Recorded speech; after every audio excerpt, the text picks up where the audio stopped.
we can talk all we like about, well, colonization caused the loss of our major assets, which is land, our language, our culture, which are all valid. But we can't go back 150 years, 200 years and change what we can change, and what we still have the benefit of now is our IP. What can we do with our IP, and how can we convert our IP, convert our journey through life, what we've navigated, good or bad, how can we turn that into a product, a service that can sustain us, and we can get paid for it. Ray, we're here, we're doing it. That's it, brother. I love these chats we have. I love that today we get to record our chat. We always have podcasts, me and you, but we just call it meetings, eh? That's right, bro. Man, when you are traveling, what do you write on the boarding pass? And I think I may have asked you this, but for me, it's becoming harder to say what I am. I'm just someone who's interested in lots of different things. How is that for you, bro? What do you call yourself? Usually on that on that boarding pass questions, I usually just put dad or husband.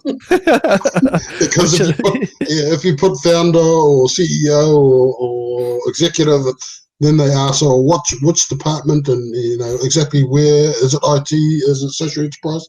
And as an entrepreneur, really, you're a bit of everything. Yeah, bro, that's right. Yeah.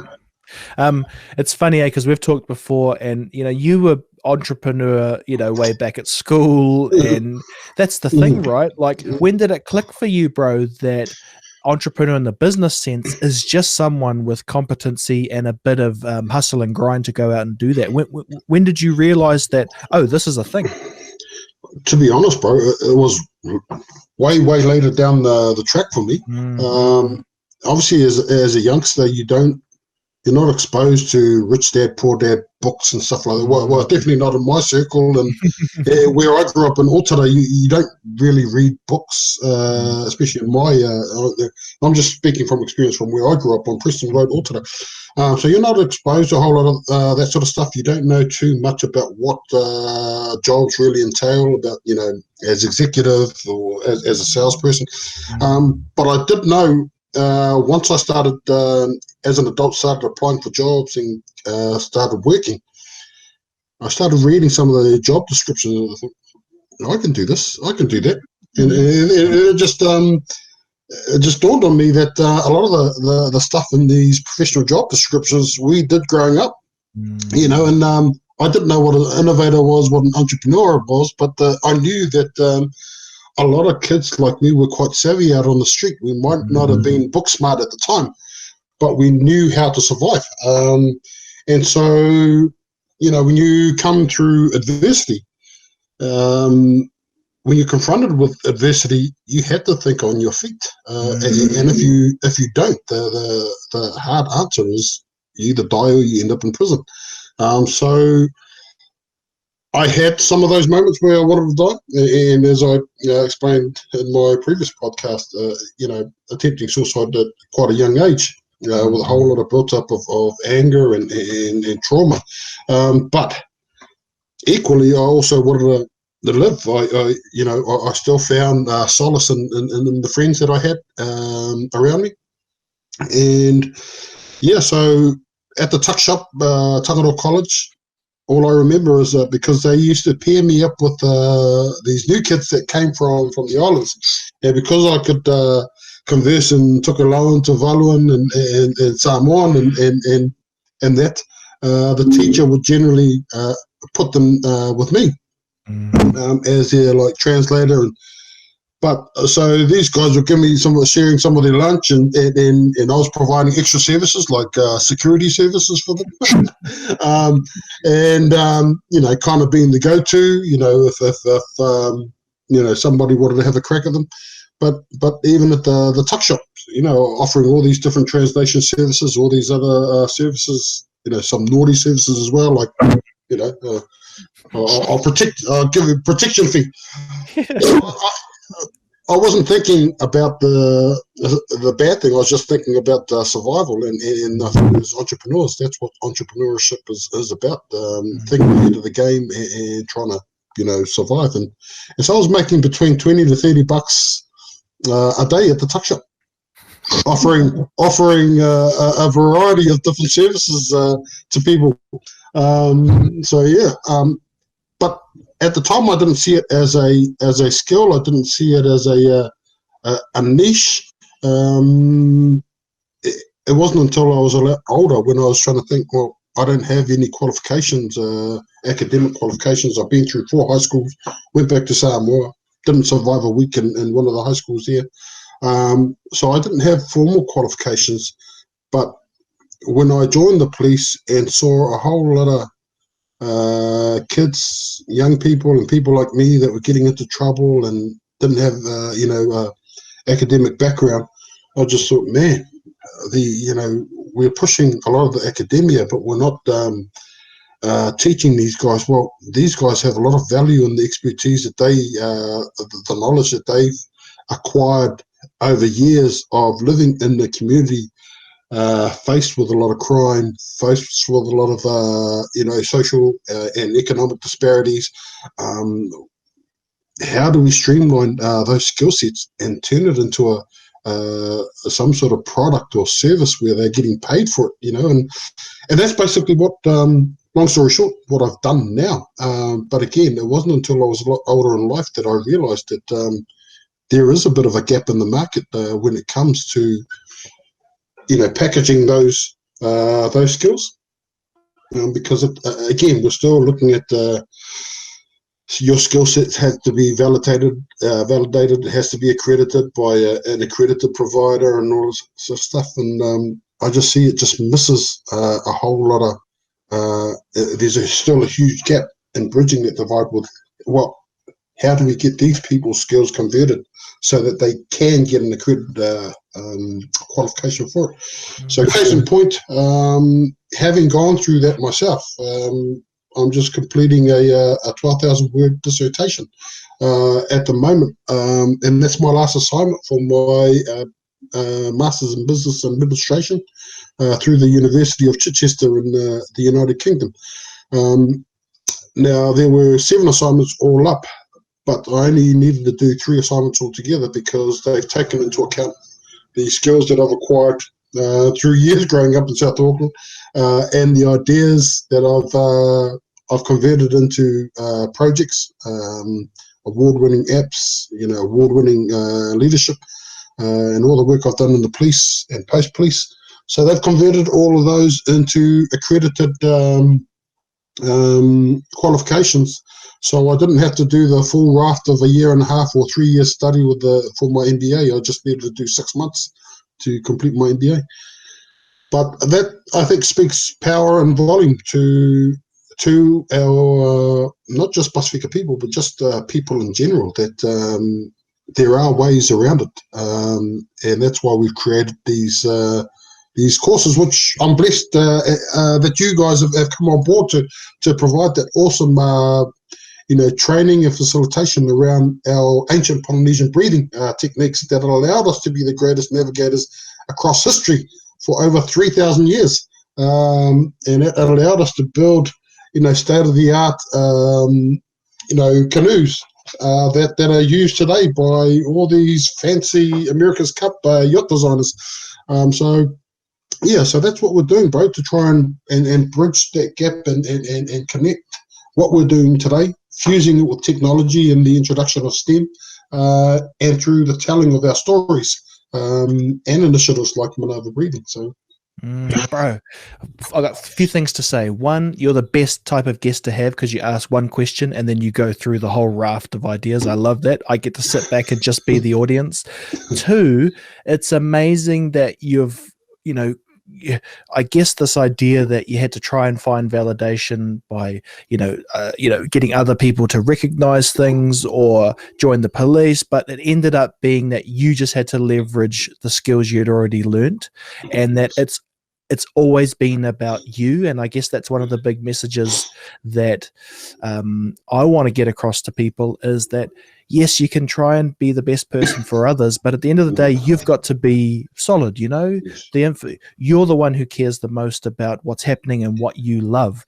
So if you transfer that into those dollars and cents, that's awesome. You get to get the best of both worlds. You harmonize with your own internal, you build your strength, and you also provide, because there's definitely been this idea of, get the stable job, get one that, just that at least they pay you every week. And I guess what our ancestors, or maybe the recent ones, the last few generations of, let's say, Pacific, who came to New Zealand, it maybe wasn't clear that if you trade in your happiness, that doesn't end up anywhere good. So, Ray, what we'll do is we'll go to a quick break, and I want to come back on that topic about how do we balance historical commitments with culture, but also pushing that vessel forward, right? Our ancestors kept going forward, and we do too. We need to. So sometimes that's an uncomfortable conversation with people to say, look, I hear you, but the world's changing and we're going to change with it. So, and the other question I want to ask you as soon as we're back is, why'd you have to go and study at a university in the UK?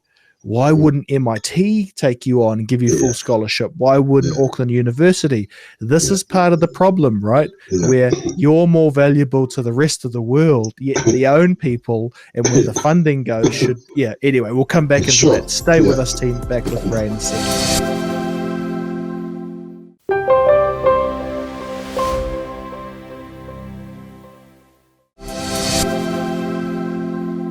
Okay, bro. So, man, you laid it down for us. Let's pick up on a few of those points. Firstly, why do we have to go overseas? Why do you have to go speak in America about Polynesian, mastery, when locally we don't talk hardly any time about it? I think just a short answer is that I've inherited our ancestors' navigational skills. A lot of us, when we come through across the first bump in the road, we tend to stop and say, I can't do this, I can't do it. Well, maybe I am supposed to just be comfortable with being a forklift driver and have my life and pay at the hands and control of somebody else. But then, so that seems to be the attitude that we kind of tend to adopt here, is that we are pigeonholed. We're just meant to be in these roles. We're just meant to actually only reach this level of education, and we're only supposed to go for grants that's only for Pacifica. But then our ancestors, they covered every island across the South Pacific. They've touched everywhere across the Pacific Rim, because they didn't have that attitude where you stop at the first bump in the road. If we stopped at the first bump in the road, we would never reach New Zealand. We would never reach Hawaii and every other island across the largest ocean mass in the world. So we, through that attitude, I didn't see it as, well, stuff New Zealand, tall poppy syndrome. I saw it as, well, this is an opportunity to explore, just how much ticker we have, how big we can think. And I think because of all the trauma I've been through, as a child sexual abuse survivor, attempting suicide and getting into a whole lot of crap when I was quite young, I just thought, well, if I can overcome those bumps and those hurdles, why can't I, accept my fate here in New Zealand and think, well, if these guys don't want to fund me, well, I'm going to go to probably the richest country in the world and see what they've got to say about our ideas. And that's basically what I did. I remember applying for all these grants, to do push out the child sexual abuse awareness prevention education programs here to support the development of our IT, our MyRiver app, and getting nowhere. And it took us like 2-3 years applying for funding, nothing. And then went to San Diego, spoke at an event. 5 weeks later, we got over $500,000. And then I found out from that same event that there's a $1.2 billion social investment fund for the countries like the South Pacific, where it's indigenously led. initiatives, especially those that are centered around STEM. So we thought, after we got that contract, we thought, well, we got all our NGOs over here fighting tooth and nail, backstabbing each other, instead of working together. Like the grant systems here is kind of designed to actually pit people against each other, make people who are normally good people, but they're going around backstabbing each other, to try and win the contract. It's really testing and bending the core values that make us, as a society. But we've got these criteria for grants that's not agile. Look what happened. Case in point being some of the distribution of grants post COVID-19. And it's not to bag the providers that are getting the funding for all these emergency shelter, emergency food grants and stuff like that. But this is the problem when you've got grant criteria that's not agile, that allows us to adapt to and forecast major situations like this COVID-19. So now it's just the same old thing. Our people are queuing up at WINS. Our people are queuing up for food grants. Our people are queuing up for emergency shelter. And that's why we really try and, when we apply for grants, we try and avoid grants that don't have that flexibility, don't have that agility, because we believe people that establish those have never been entrepreneurs. Entrepreneurs can survive the test of time, but people that tend to work in the public sector, where they're always getting they're guaranteed a salary, they've never been through the trenches. They never knew what it's like. They've got a team of HR people that can get in, employment law experts to try and fix their crap. But the beauty of being an entrepreneur is that you learn as you go. And you're finding out the true measure of your worth as and when you're actually exploring some of the trenches. And that's what happened in San Diego. San Diego I didn't see the trip to San Diego as a likely opportunity to get funding. I was just asked from Otago University professors there if I can jump on board there. There was a cohort of Indigenous leaders doing some awesome mahi around the country, and one of the doctors there couldn't go. So they asked me, and I said, well, what the hell am I going to talk about? And they said, well, talk about your app, because it was created by the community for the community, and you guys have just gone on and done it. And it tells a story that our people can operate within the STEM fields, especially around IT. And so I did, and a lot of people liked it. And one of them in particular was a professor from Washington, D.C., and she ran an organization called Stop the Silence, Child Sexual Abuse. And she delivers this training around every continent. She's been doing it for the last over 20 years. And so she saw the benefit in our technology because it was by the community for the community. She saw the value in the data, and technology was the biggest missing piece of the puzzle for them. And so, yeah, she managed to secure some funding, of which we were the recipient, and the rest is history. And yeah, so that really opened my eyes up and started. So when I tell my story, my journey, when teaching things like business innovation, entrepreneurship as part of our courses to students, I say I didn't go to university to learn the things that I'm actually talking about, in terms of entrepreneurship. These are all the things that I acquired when I was quite young, and thinking on your feet. And I say I use, even though I'm a white ribbon ambassador against domestic violence, but a lot of the kids that I grew up with are connected to the story around getting a thwack, getting your ear pulled, getting a smack on the bum or whatever. Some of us even worse. But I say, what is it that you usually say when your mum starts pointing the finger with those pukana eyes and starts yelling at you? If you don't think on your feet, you're going to get a thwack, across the head or something. So I was always one of those guys that always, mumbling a whole lot of crap to try and avoid getting in trouble with my mum and dad. but you had to think on your feet. So when it came to job applications and when I got shortlisted for jobs, climbing up the ranks in the police, they were asking me a whole lot of stuff that I knew I wasn't anticipating, but I just started drawing back on some of the stuff that I did back in the day. So I couldn't speak English. I went through all these different high schools, but I managed to survive because I was always trying to think on my feet. And so if we connect that back to all the COVID-19 funding,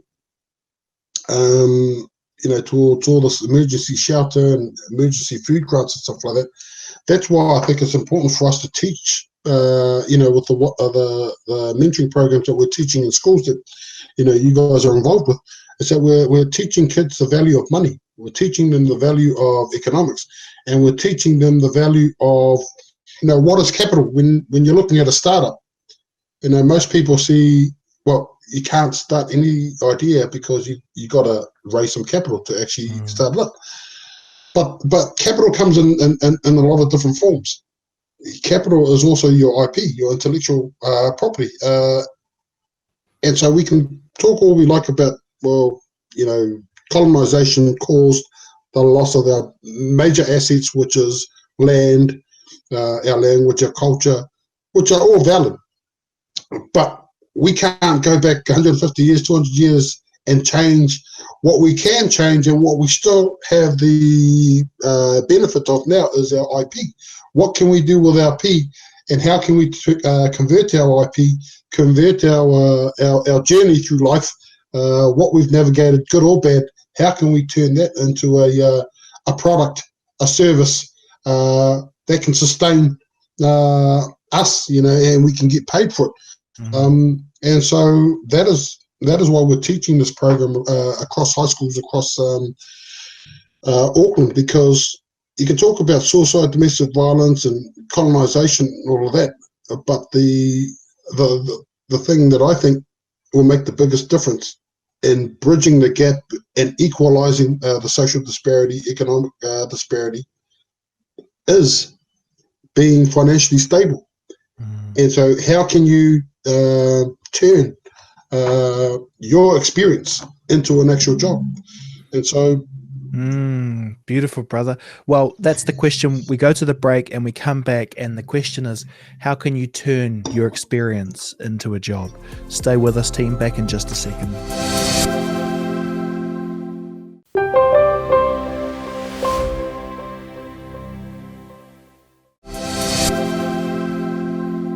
So, Ray, I'll balance this line with you, because I know you've spent many hours building these courses out, and I don't intend to, ask you to give away that stuff. But here's the premise, bro. Lots of people watching up and down the country, Pacifica heritage. We have a variety of backgrounds, a variety of upbringings, a variety of situations. I do know that one of the gifts I was able to channel within myself is to find a hack to get attention and time from people like you, right? So the podcast gave me that. So there's what I'm able to do is break that bubble and to look into other bubbles and to learn. And that is exactly what's happening when you come across the thousands of eyes now. So my question, bro, is for people who are sitting there thinking, oh, I just thought I was watching a podcast at 11 at night. No, this is life, right? Where you gotta, where it's timed perfectly, where luck happens and you get to hear and be inspired. My question, brother, is if people are asking themselves, how do I turn my experience, whether it be good, bad, or other, into that income so I become in control, so that I own me? I'm not just servicing somebody else's future. What would you say? I'd say there's a lot of different platforms that you can utilize to do that, which is what we teach in our program. So there are a lot of platforms out there that you can use, which has thousands and thousands of freelancers, people like us, because as technology is coming through, technology is changing at such a rapid pace. And I quote one of the professors who presented at a health and wellbeing event that I spoke after him. But in his message, he spoke of the fact that that over 80% of the things that our students are studying today will no longer exist. Over 80% of the jobs that they're studying for today will no longer exist within 10 years' time, because technology is moving at such a rapid pace that if they're not studying what's ahead, forecasting some of the job that they're going to do, then we've got a problem. And there's going to be a huge problem, especially for those from vulnerable communities, our Māori and Pasifika. And so that's why the focus of our courses, our mentoring courses in schools, it's turning your adversity into opportunity. So we look at, we ask the kids not what jobs they want to do when they're older. We ask them, what problem do you want to solve? And I think that changes the conversation from, okay, you're either a nurse. Why can't we ask the kids to think bigger? Why do we have to actually preempt jobs that kids are going to get into? That, okay, you become a professional rugby player, doctor, and they're all awesome jobs. But why can't we make kids believe that they can create jobs that can solve the biggest problems in the world? Why can't kids think that way? And so it's our job as mentors, and like yourself as well, is to prepare them with the tools that gives them that confidence. There's no use saying, be a police officer, all wonderful careers as well. I enjoyed my time in the police. But we're teaching our kids to be bigger, dream bigger, but also providing them with practical tools. So there are, as soon as I, if I use the example again of freelancers, there's a lot of awesome freelancers out there doing a whole lot of work for us. So it's saving me a whole lot of costs and overheads of, getting a whole lot of stuff. And the other thing that we ask the kids, so the first one is we don't ask them what careers they want. We ask them what problems they want to solve. The other thing is, what do you want to get out of your career? Is it money? If it's money that you want, then our course is not the right course. If it's wealth in terms of your well-being, then this is the course for us. Our course, business course, is not building people to become rich. That is just a byproduct of how you look after your well-being, really. Because our point of difference with a lot of business courses just teach about money, how you source, accounting and all of that sort of stuff, managing your books. That's only a small part of our business component of our course. We are teaching our kids more about the well-being, because if the well-being component is looked after, then your mind and the innovation that ticks through your mind and entrepreneurship and different ways of navigating the challenges, I think, becomes a lot clearer. And I think that's we're not investing too much in looking after our own well-being. And you mentioned it from the start. There's a lot of people out there going out servicing other people's needs, and and it's a bit like social media. A lot of people just sitting around on social media when their kids and their wives and husbands or whatever just sitting around them, and they're not even talking to each other. But that's the way of the world at the moment. Is that we're all investing so much time in other people that we're not investing enough back into the most important person. And not to be selfish, but you do have to be selfish. Like you said, you do have to be selfish, because what good are you, as a father, if you're putting all this effort out into the world and you clock out tomorrow because of diabetes, or you have a heart attack, and so spend a bit of time on yourself. If you love your children, if you love your wife, if you love life, you've got to have time to go for a walk. You've got to have time to yourself to do some breathing. You've got to have time to yourself to do what it is that you got to do. And there is no real right or wrong answers. Everybody has their own experiences. But one thing that is quite common, and it's something that I use myself, and thank you too, brother, for providing some of those tips and training around the breathing. It's something that doesn't cost money. You don't need technology for, even though I know that there's some developments coming for it. Yep. But it's stuff that our ancestors have been using So it's just real simple tools like that, and I know there's a lot of marketing and brand marketing and push for all these fancy gadgets and stuff that you need to overcome stress. And breathing, the thing I like about your breathing program, again, is something that I always talk about, money, when it comes to money or economics. No, money doesn't make everyone happy, but it's certainly right up there with oxygen. You need it to survive.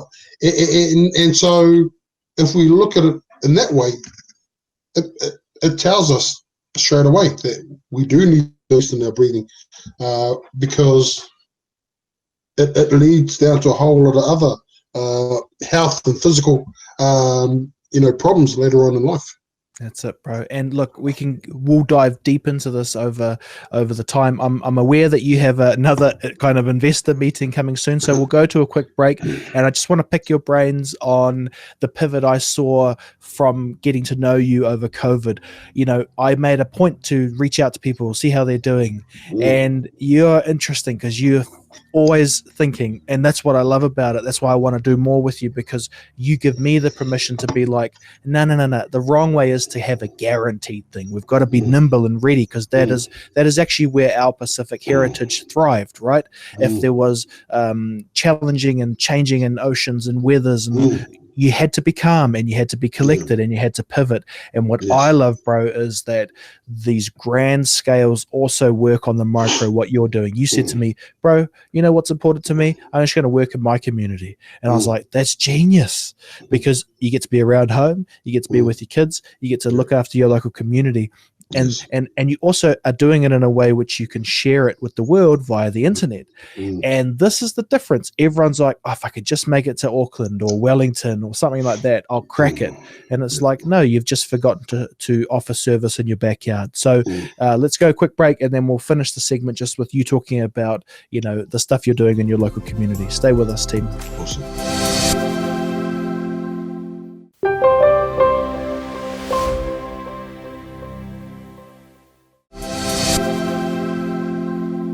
Okay, Ray, we've got to get you out of here because you've got we won't go into detail, but you're talking to someone in America again, and it's so funny that you have to go offshore to find support. I mean, how silly is that, right? It should be the other way around, where overseas can't get in touch with you because you're so in demand here. But look, I understand it, and we are in a time where the pandemic showed us that we are not invincible. Right, the Western world built itself to be invincible, and as soon as as soon as this thing came in, it shook the ship. And what I love is, guess who's able to weather the storm? It's the ones who are used to it, and the ones who have it imprinted in their mind. What changed for you, bro, when you thought, I've got to go local instead of just trying to operate at the grand scale? Look, we've kind of always operated online anyway. It's just that as part of our services, we offer training and workshops around how to engage communities and building strong teams. So around wellbeing, professional development programs. So as part of our work, we travel quite a bit overseas. Doing this. So we were in Argentina last year. We were in Chicago, San Diego, Honolulu, I think Brisbane over the last year, and then Qatar over in the Middle East in February, just before the COVID-19 thing really ramped up. Wow! And so we were scheduled also to be in Italy in September. Right now, actually, we're supposed to be there for 2 weeks, running a few workshops and doing some keynote speaking there at an event. But then, obviously, COVID-19 hit, and it changed everything. It changed our schedule for the rest of the year, because part of our work with America was traveling to the Pacific and South Asia and parts of Africa to deliver some of our programs around child sexual abuse. Our part was around embedding the Moreover's technology into those different countries to streamline the referral process. But then COVID-19 hit, and so everything kind of turned up on its head. But that period also became the most busiest period for us, because we started working with South Seas Healthcare. They brought us on to deliver some of the IT component. So they started using our River South App kiosks. So we had these our massive branded River kiosks sitting at the GPs. We also just launched their virtual consultation, their community virtual consultation. So it allows the GPs from the area to remotely work with their clients, who are mainly Māori and Pasifika. But it meant that those without means of transport, access to getting there, can just do it remotely via their devices from home. So, but then at the same time, we thought, well, because I can't go and deliver my workshops, training workshops overseas, I'll just invest back here. Because the other thing I saw, well, because of I couldn't travel, and Auckland had their lockdown, their second lockdown. I couldn't go and do my River work over there. Well, and then I just thought, well, I'll just share my knowledge and expertise with the young kids, because there's a lot of work going on to support post-COVID-19 efforts for adults, people that have been laid off, but not very much has been done to prepare our young kids. And a lot of students, especially Māori and Pasifika students, are handing in their notices to the schools to say, look, I've got to leave because mum and dad have lost jobs. I've got to go find a job to help them. And it's kind of really ramping up. So we get the desperation there, but it's also, quite timely that we introduce a program like entrepreneurship and emerging economies, where we get the kids to say, well, yes, it's good, you've got to get a job and stuff like this, but have this on the back burner, because there might be another COVID-19 that comes in. We can't just keep clocking out from our studies and our pursuit to better ourselves because of this. So we do have to invest a bit of time in ourselves to try and forecast some of the challenges that come, that's going to be coming through. There's going to be a lot, especially for our young kids, but we're trying to prepare them for that by turning it into an opportunity. So I sent, and this is the thing about entrepreneurship, I hadn't created the modules for all these other courses for stress management, emotional intelligence, and business entrepreneurship. I just knew it off the cuff because I just do it. And we had other modules, but I thought, well, at the moment, the environment, there's a demand for it. There's a demand for stress management in the workplace and in schools. There's a demand for emotional intelligence. How do we leverage what we know to actually, cope and enhance our well-being? And then, obviously, the business innovation one. So I sent some emails out to the schools, and I just thought, well, this was part of my SWOT analysis and my, trying to understand what the market was. And I had a few bites. And then those few bites led to a few things, and then other investors come on board and says, hey, we're interested. I had my former employers come on board, say, hey, can we jump on and we find the money for you to deliver our components? Can we jump on? And then I thought, well, now I'm getting bites. Now I'm getting some money. Now I've got the money to develop the modules and develop the content, but I now need some facilitators, because the demand is a lot bigger than just me, and I don't have the capacity. And so that's where you guys came on board, and that's what led to the interest from Florida. We had been having discussions with Florida the last 2 weeks, and I've got a discussion today at 1 o'clock with San Diego.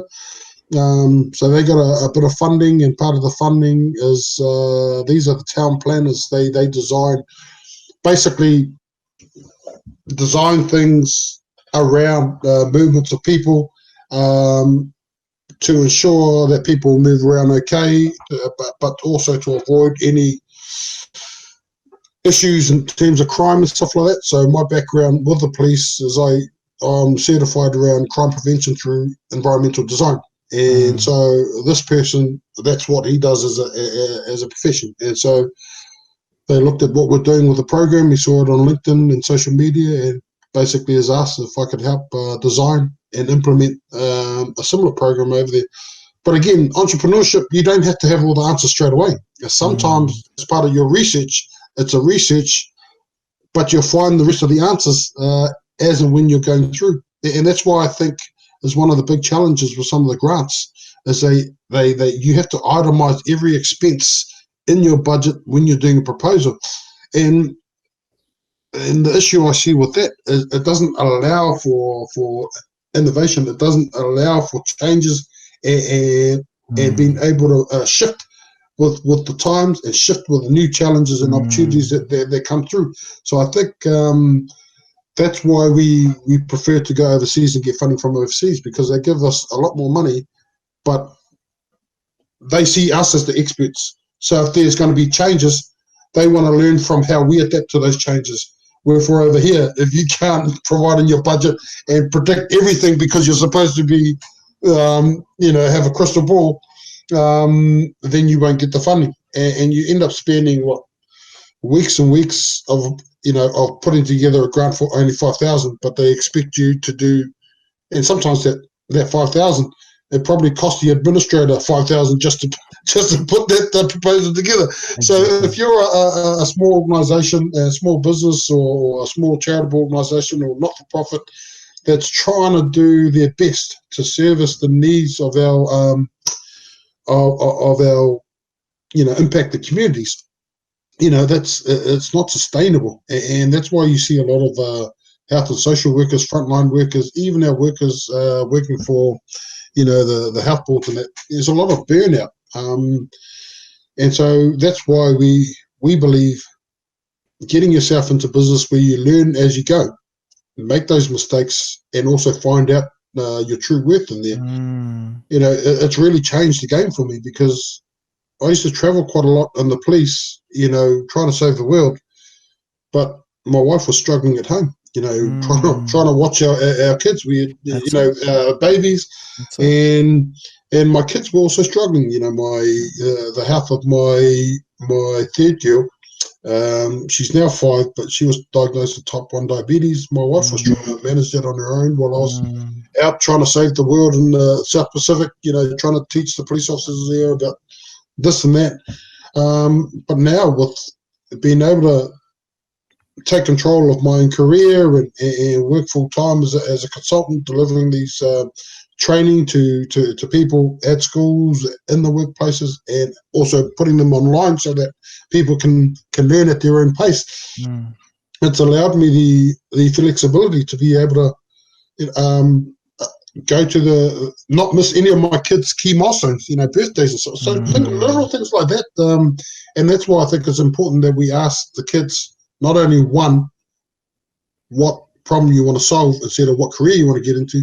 We also, two, equally important, we ask them, what do you want to get out of your career, as opposed to how much money you want to get in your career. Because if it's your well-being, and for me, my why is my well-being and the well-being of my children, that meant that naturally the stuff I started implementing to support that vision just fell into place. So I'm a lot more happier. My health is a lot better. My kids, their reading is getting a lot better. Their health is getting a lot better. My relationship with my wife is a lot better, especially now because I'm home full time. My job is flexible around my kids. My wife has to travel into Auckland for work, and it's quite a busy week. So now, just little things like that you can do to actually, in the long run, if it's money that you want, if it's money that you want to invest in, you want to achieve, then my recommendation is that you look into your well-being first, fix those things first, and then the money side of things will fall into place. Absolutely, bro.